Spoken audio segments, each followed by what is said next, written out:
Welcome to Rick Rack Ruby. I'm Laura Cluvo. Today we will be making this skinny Santa from a jelly roll strip and a couple of charm squares. He's fun and easy, so let's get started. First, I wanted to show you this adorable package of vintage bias trim.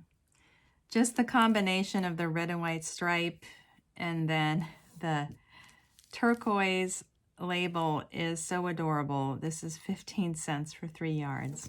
I've opened the tape and it's just a single fold, and so I'm going to go to my iron and press this all closed, and then I'm going to sew it on the sewing machine to sew that down. I want to reassure you that even though it seems unfair that I'm using this vintage bias tape, I did a search today on eBay for vintage, no, not even vintage, just for Christmas bias tape, and there's tons of it. So if you really would like to find something like this, just do a search. It does turn up, and it's not that hard to find. Meanwhile, if you like, you can just go to the store and buy some red or white or black or any other color that you like, or even a print.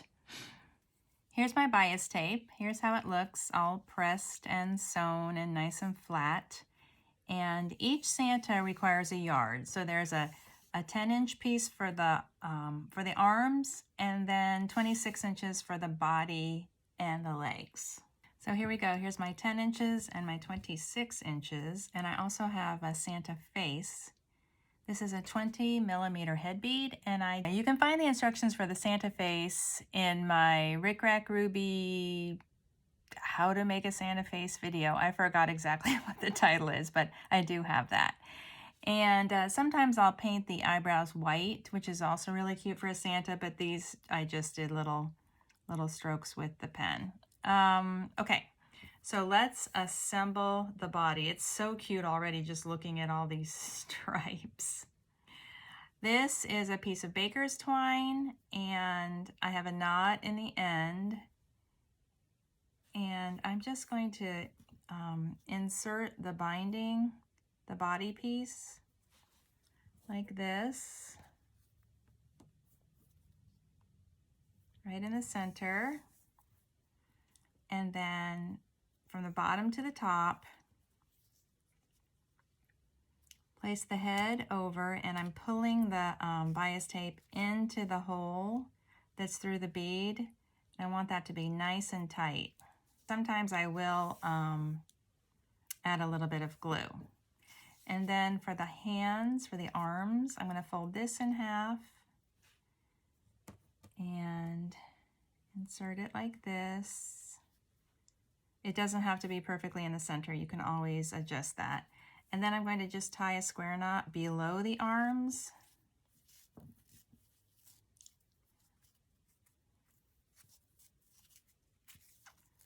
And this little knot is important.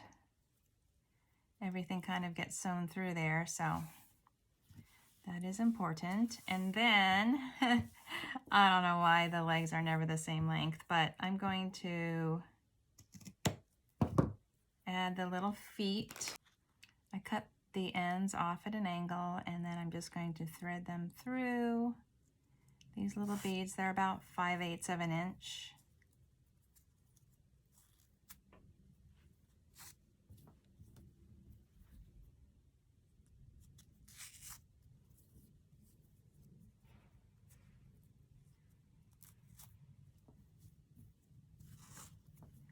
And then before I cut off this needle, I'm going to sew the hat. The hat pattern is 3.5 inches wide and 2.5 inches tall. I've cut it from red felt, kind of like the gnome hat. And then I'll fold it in half and stitch up the slanted side. I'm going to use a 1/4 inch seam allowance. Here's how it looks, and I'm going to trim off this point and this point, and then I'm going to trim the seam allowance. It's felt so it won't fray, and just a little bit easier to turn without the bulk. So I'm turning it right side out. kind of try it on. That looks really good. But before I put the hat on for good, I'm going to tuck up this front brim. So the front brim is just going to be sort of folded under like this and secured with glue. So I've got a little glue in there, and then I'm just going to push up the front like that. That looks good. Then I'm going to sew this baker's twine right through top of the hat. Honestly, I don't know how anybody sews without a thimble.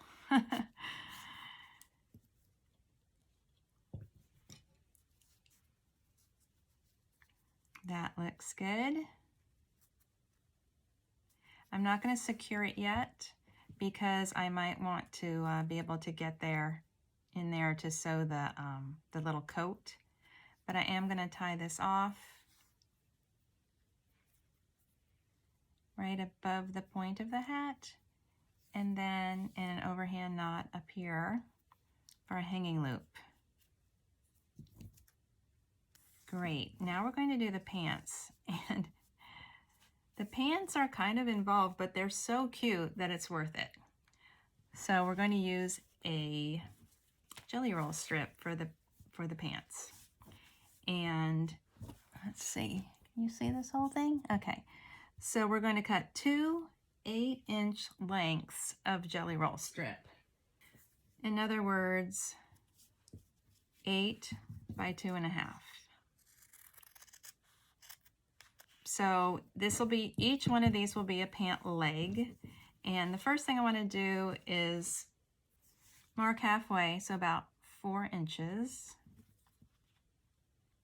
Like that.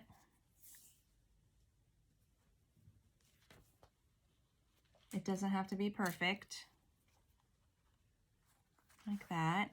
And then I'm going to fold this right sides together.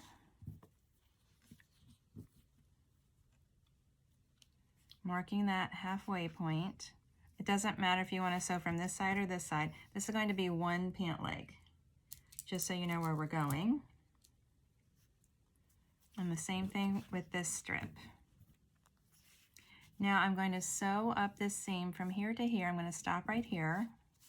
Here we go. This is about 3/16 of an inch seam allowance. I'm going to turn one of these right side out.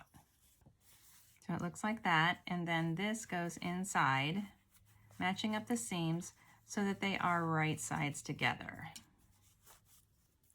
Okay, so there's, I hope you can see, there's the one leg is inside. I'm going to kind of match those up a little better. And then we're going to stitch the front to back seam. So I'll match up these center seams. This does not have to be perfect.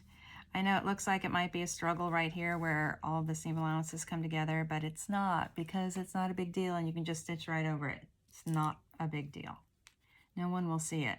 So we're going to stitch all the way around and back up this side. Now honestly, sometimes what I do is just stitch, you know, like maybe from here to here and stop, and then from here to here and stop.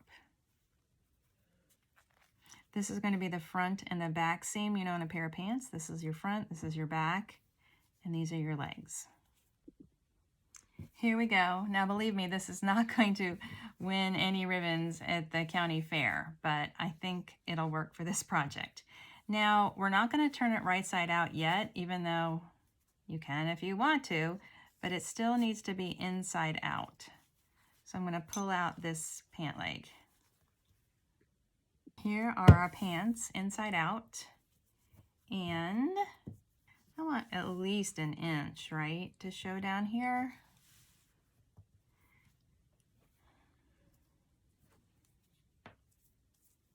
So I'm going to insert these little feet.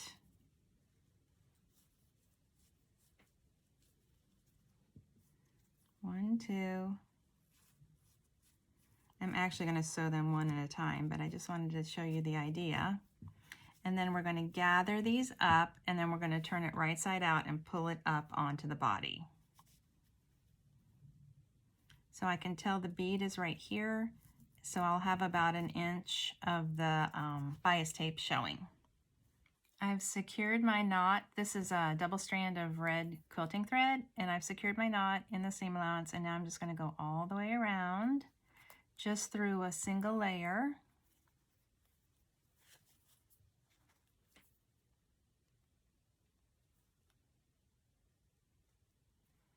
It's probably about 1/4 inch seam allowance.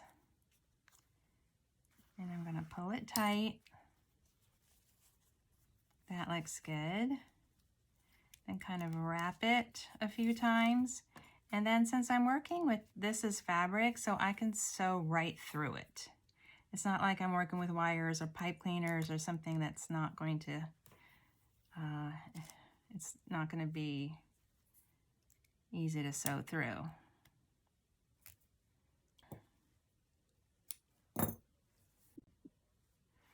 I can feel the little bead right here.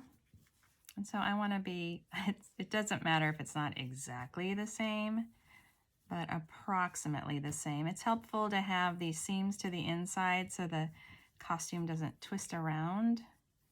And that seems about right. So again, I'm going to secure the knot in the seam allowance, and then I'm just going to stitch around the top edge. I'm working upside down, sorry. All the way around. And then I'll wrap it a couple of times, and then I'll sew through.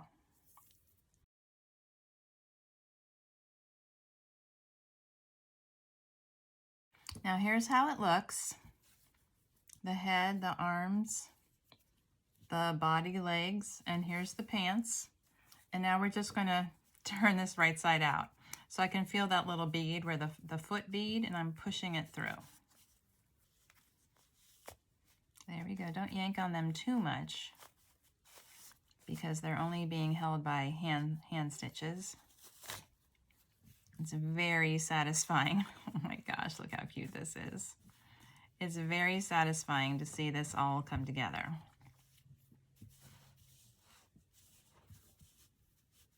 This is a little wonky in the crotch, but I'm not worried about it.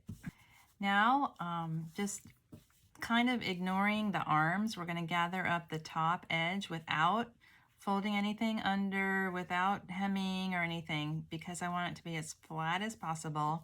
I'm going to gather up this top edge and secure it through this knot. I will secure this knot in the back seam allowance right here, and then I'll just go around the top edge all the way.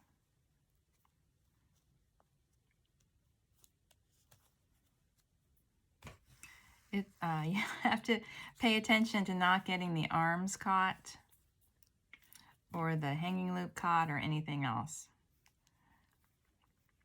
Just kind of watch. This is the part where if I'm watching TV, I just kind of press pause and pay attention.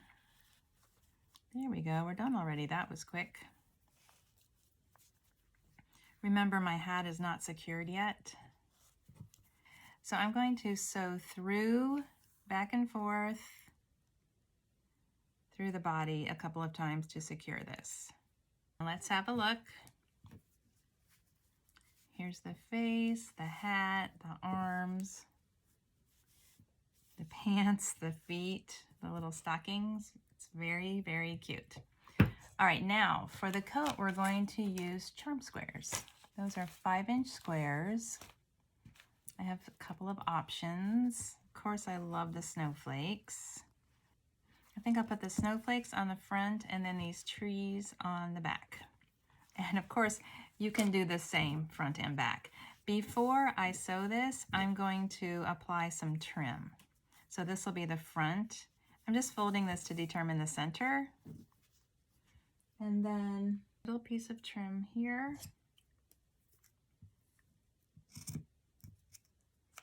If this is 5 inches, this is probably about 4. And this is 5 inches across. I noticed there's a crease in my charm square, so I'm going to go over and press it. And then I'm going to apply some glue stick to the back to the back of the trim and stick it down here and here, and then I'm going to sew it. So I'll be right back. Applying some glue stick. This is the shorter piece.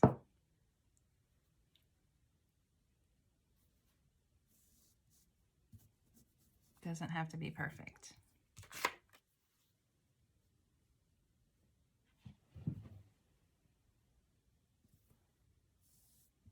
Now I'm going to stitch this down. And when I actually stitch this first, then I'll kind of peel this back and go back up, and then I'll come back and do this second length. Here's the front coat, and I've applied the trim, and now I will sew these right sides together down the side seams, but I want to leave about 1.5 inches or 2 inches open from here to here for the arms to go through. Make it bigger than you think it needs to be. So I'm just going to sew from here to here and from here to here. Well, of course, I did fine over here, but I forgot to leave that open. So I'm going to go rip that seam. There we go. Now I'm going to turn this to the right side, and I'm going to gather up the top edge. This is a double strand of red quilting thread. I'm going to start at the center back and just gather up all the way around. And when I get to this opening here, I'm just going to ignore it, go straight across, and keep sewing.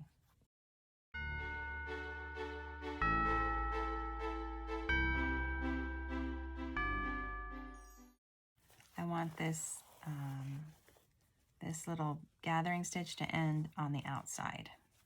All right, so now let's put the coat on. Oh, it's gonna be so cute.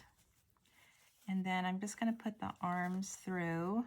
So underneath this thread here on either side.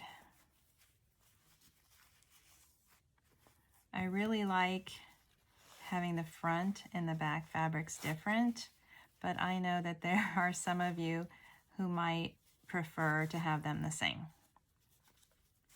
And the beard will cover up all of these gathers, so I'm not too worried about it. I'm going to stitch through like this. That sort of secures the front. We don't want the front of the coat to twist around. We just want it to be in that one spot. And then to the back, and I will secure the thread in the back. Now at this point, I should still be able to pull the arms through, can I? Yes, okay. So that's good, because I might want to adjust that later. And I'm ready to glue the hat. I'm only going to glue the hat in the back. So back here, and then I'll press that seam, and the little point will overlap the back of the neck right there, like that. That looks good. Oops, nope, it's not centered. There we go. That's better. Now for the beard.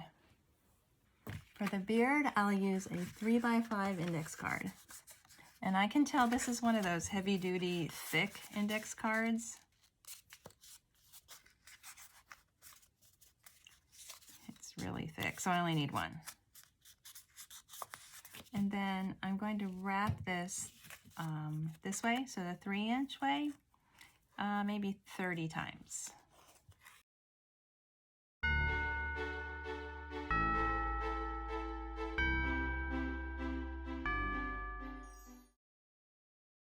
Now I will sew across the center of the card, back and forth a couple times. Here we go. I'm going to remove the card and tear it along the perforation there in the center. There we go. This will be the beard. So the center of this beard is going to be glued to the front of the face. I'm going to apply some glue very, very low, like where the fabric is, where that gathered up little collar is right there. I'm going to apply the glue right there. It might look funny at first, but it won't when it's done. Good. Okay, and then I'm going to glue right over the hat. And I'm going to pull this into that glue. Another little touch of glue right there where it overlaps. That looks good. That looks good. Okay, now I'm going to add a second line of glue right on top of the seam here, and then I'll press this top layer of yarn into that glue.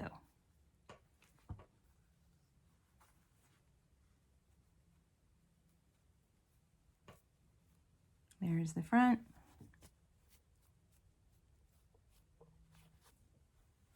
And the back.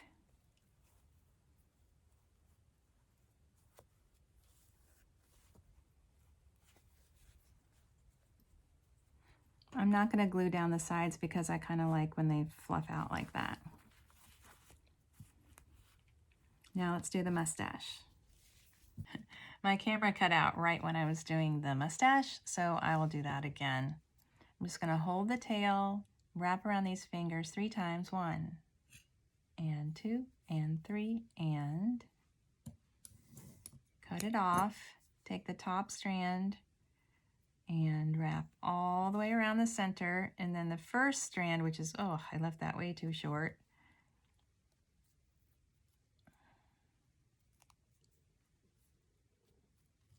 There we go. And this is the mustache. And that gets glued onto the face right below the nose, right there. Boop. And we're almost done. So I tied off this first little hand, but this hand I would like him to be holding something, and I think I just want him to hold a little pine branch. Thank you for watching my tutorials. If you're enjoying my videos, please like, share, and subscribe.